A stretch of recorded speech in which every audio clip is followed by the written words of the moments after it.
Hey, it is almost 5 o'clock here in Colorado, and what that means to me is we're going on that dangerous time of the day when we have done everything right for the whole day.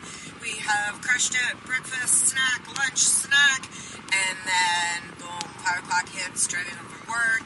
We got dealing with kids stuff, we got sports, we got homework, we got kid snack food and kid meals, and the whole thing falls apart. Okay, so what do? How do we fix that?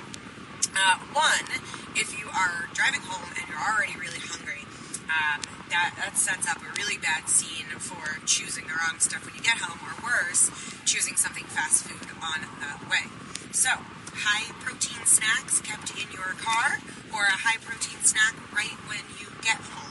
Don't worry about, is this too many calories for my day? If you're really, really hungry, you need something quickly satiating that is going to take the edge off to get you through so you can make dinner and not snack the whole time you are making dinner on bites of mac and cheese. I have done it. So high protein snacks might be like a string cheese.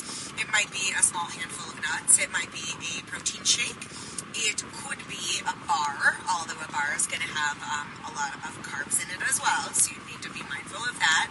It could be some plain fat-free Greek yogurt. So it's something that is high protein that you can eat right when you get home to stave off the hunger, so you can cook a meal and not be eating and snacking that whole time. Okay, that's step one. Step two, when you're making that meal, let's try to keep things a little bit simpler, y'all.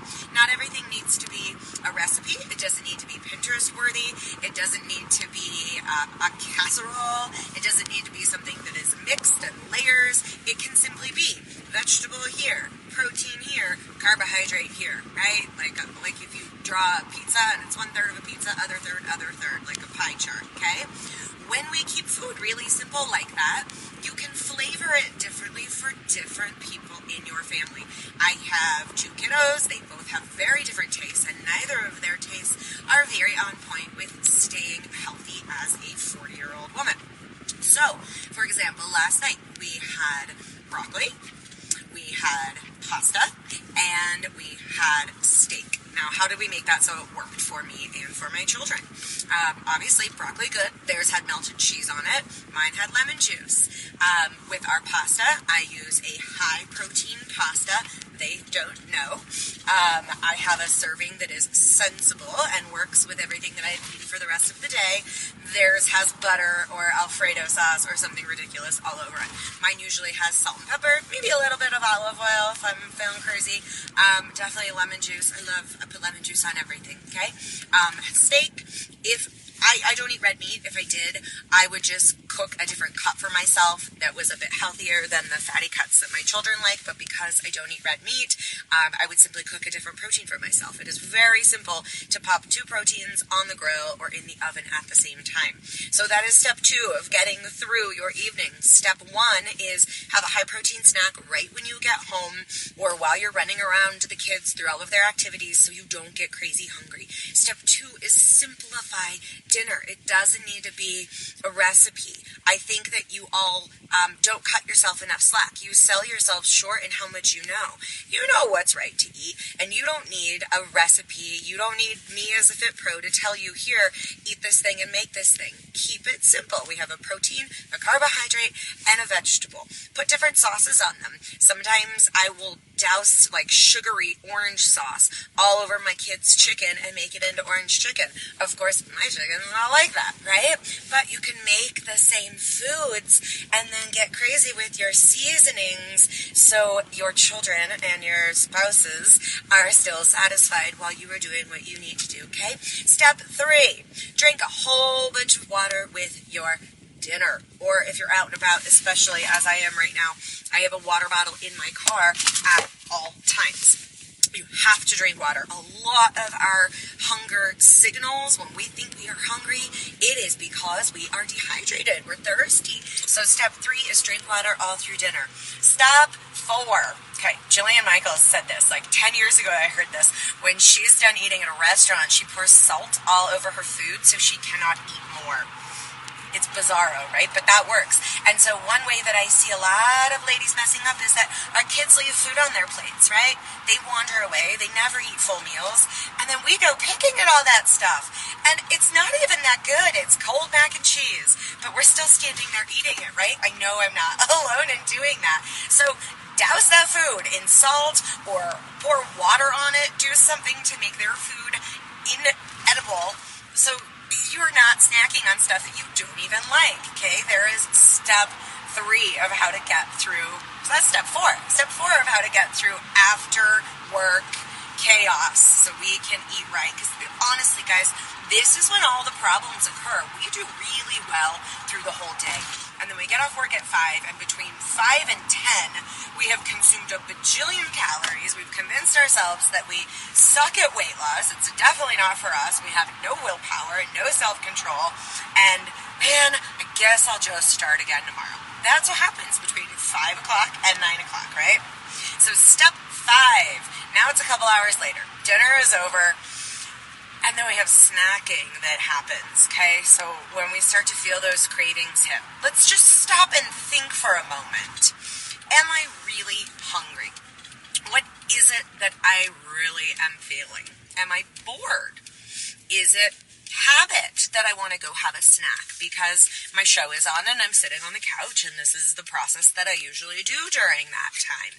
Am I really, really, really hungry? A lot of times, again, that signal is I'm thirsty. It's dehydration. We're not hungry. So if you are assessing, okay, I'm not really that hungry. It's just a craving. I just want this thing. But it's not hunger. It's just a want. Then, one, you can attempt to find a healthier substitute, like the protein pudding that I posted about the other day versus a chocolate pudding. Or I make protein waffles a lot at night. They have tons of berries in them. They're really sweet. I feel like I'm eating waffles at night. And my kids like them too. I make Greek yogurt with stevia and frozen berries in it and protein powder. And it tastes like ice cream. My 13-year-old, who is so picky, literally asked me last night if he could have the yogurt ice cream. Okay, so get a little bit creative with a substitute if your craving is just like so intense that you know you're going to blow it if you don't fulfill that craving. If you are capable of not giving into that craving, right, if you're really following a strict amount of calories and you know you've had your calories for the day, you should not eat more, even if you find a healthy solution for that eating, then you have to disrupt the pattern. Habits are simply behaviors that we have done so many times that they are on autopilot. And when something is on autopilot and we're not thinking about it, that becomes a habit that it just needs a pattern disruption. So if we're eating because we're bored, get up. Go away from that room, that area, that activity. Disrupt the pattern. And maybe that means pausing the show, going outside for a 5 or 10 minute walk.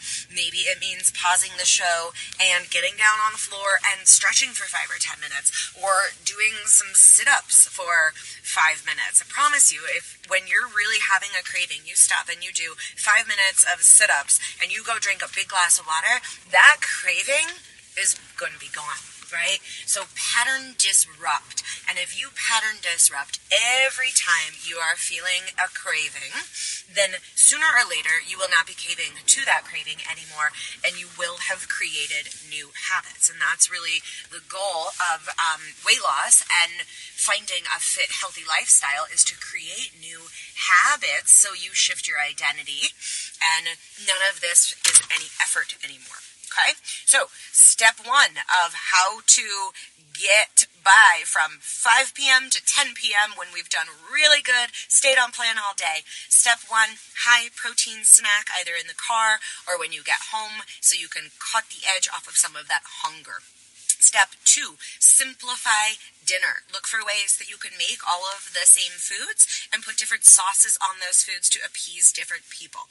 Step 3, wreck the kids' foods after they eat. Put salt on it, put sugar on it, put water on it so you don't keep snacking on their food. Step 4, giant amounts of water during dinner. Step 5, later on in the night, when those cravings come, slow down long enough to assess, what is that craving really coming from? Are you hungry? Are you bored? Is this just a habit? Is this just an emotional reaction? Am I stressed? Am I triggered? Slow down long enough to think about what it is, and then pattern disrupt by doing anything different. A game with your kids, a craft, going outside, deep breathing, stretches, abdominal exercises, watching or listening to something positive and uplifting. Get yourself out of the same space, get yourself out of the same behavior patterns, and those cravings will go away. So I hope that is really, really helpful to get you guys from 5 p.m. to when you go to bed at night. I know so many of my clients have the best of intentions, and that's really when we lose it. So follow those steps and you will stay on track and have progress that is much easier and therefore more motivating and more fulfilling to continue the process. Happy day is it? Happy Tuesday. I hope tonight goes well for you with those solutions.